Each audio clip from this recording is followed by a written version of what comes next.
Disney's parks made $2.14 billion in Q2.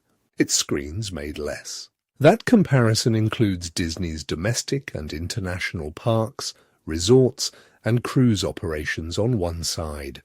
On the other side are entertainment and sports, movies, television networks, Disney+, Hulu, content licensing, and ESPN.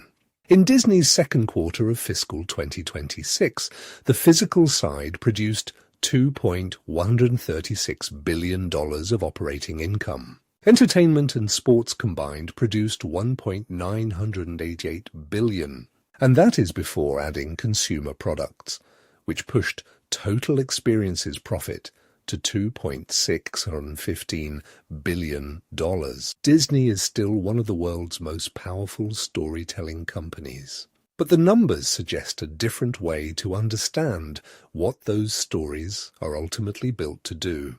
The gap is only $148 million, but the direction matters. Entertainment generated $1.336 billion of segment operating income. Sports generated another $652 million. Together, that is $1.988 billion. Domestic parks and experiences generated $1.909 billion, while international parks contributed $227 million. Together, the physical park, resort, and cruise operations reached $2.136 billion. This is a like-for-like comparison using Disney's segment operating income, not net income under accounting rules. It does not prove movies or ESPN are weak. It shows that the business most investors physically visit produced more operating profit than the screen businesses they encounter every day. Revenue tells the opposite story. Entertainment generated $11.715 billion, sports generated $4.609 billion, and experiences generated $9.487 billion. Experiences was only about 38% of the revenue produced by those three reporting segments, yet it delivered almost 57% of total segment operating income. That is the key analytical shift. A larger revenue line is not automatically a better business. Content revenue carries production costs, distribution economics, marketing, and uncertain hit rates. Sports rights can pull in huge audiences while transferring value to leagues. Experiences monetizes scarce capacity, premium pricing, hotels, cruises, food, and merchandise around intellectual property Disney already owns. This segment is broader than admission tickets. Domestic parks and experiences includes Walt Disney World, Disneyland, Disney Cruise Line, vacation ownership, resorts, food, and merchandise sold on site. International parks and experiences covers operations including Disneyland Paris, Hong Kong Disneyland, and Shanghai Disney Resort economics. Consumer products adds licensing and retail tied to Disney characters and franchises. In the quarter, domestic parks and experiences produced $1.909 billion of operating income. International parks produced $227 million. Consumer products added $479 million. So even after removing consumer products, the parks, resorts, and cruise operations still beat entertainment and sports combined. The operating signals explain part of the resilience. Disney reported a 5% increase in domestic per capita guest spending. Global park guests increased 2%, even though domestic attendance declined 1%. In other words, the quarter did not require a surge in American attendance to produce record fiscal second quarter experiences operating income. Disney extracted more value per domestic guest, while its global footprint and cruise capacity supported growth. This is where the investor question becomes sharper.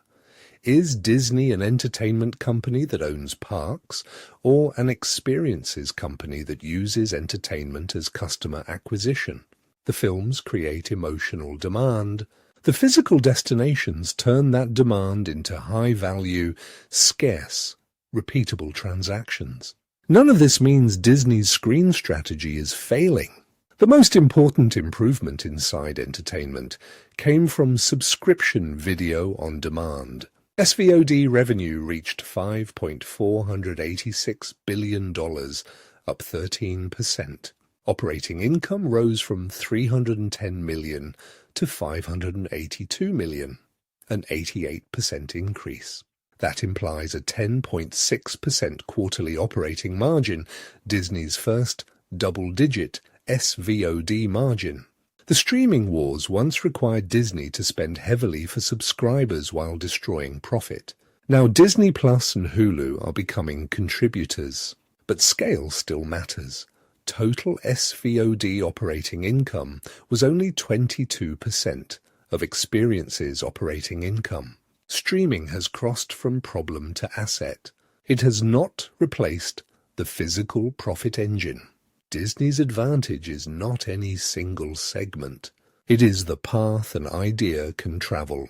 A character begins in a film or series. It moves into streaming, merchandise, games, attractions, hotels, and cruises.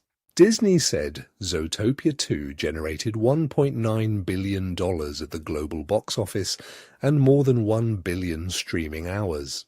Those are valuable outcomes by themselves. The larger opportunity is that the same intellectual property can refresh park attractions, fill hotel rooms, sell products, and remain relevant for years. A studio hit is volatile.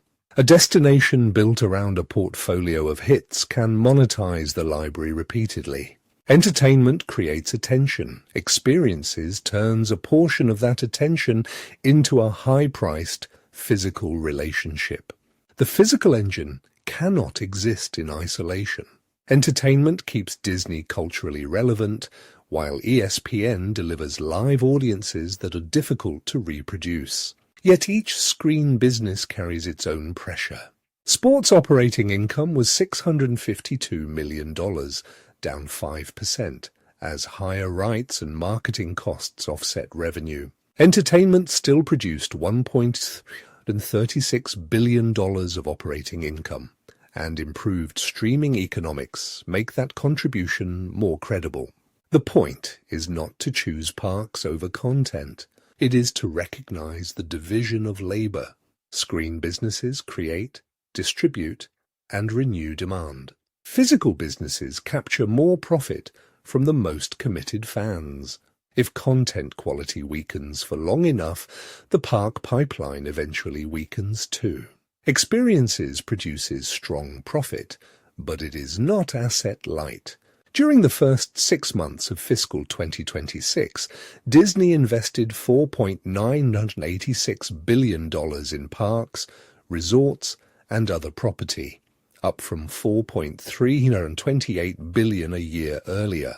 Operating cash flow over the same period fell from $9.958 billion to $7.649 billion. While free cash flow fell from $5.630 billion to $2.663 billion. Timing of deferred tax payments affected cash flow, so this is not a clean deterioration signal. It is still the central risk. Ships, attractions, and resorts require years of capital before the return becomes visible. The physical moat is valuable because competitors cannot reproduce it cheaply. That same fact can punish shareholders when demand, execution, or return on investment disappoints. The Disney thesis now depends on 4 measurable conditions. First, experiences must keep raising guest value without relying on constant attendance growth. Second, streaming needs to hold a double-digit margin while improving product quality and engagement. Third, sports must absorb expensive rights without allowing profit to erode. Fourth, the new parks and cruise investments must eventually lift cash generation faster than capital spending. The bull case is a flywheel. Better stories make streaming profitable, profitable attention feeds destinations, and destinations deepen the value of the intellectual property. The bear case is a capital trap. Content loses relevance, sports costs rise, and physical expansion consumes cash before demand arrives. The segment mix tells us where to look. Disney's most visible products create the audience. Its physical products currently create most of the segment profit. Disney's screen businesses are not a distraction from the parks. They are the demand engine for them. But Q2 FY2026 makes the economics clear. Parks, resorts and cruises produced $2.14 billion of operating income, more than entertainment and sports combined. Add consumer products and experiences generated 57% of Disney's total segment operating income. The next Disney story investors should follow is not just what appears on a screen. It is whether that screen keeps sending people into a much more profitable physical world. Subscribe for the next company breakdown, where one number reveals the business the market may be missing.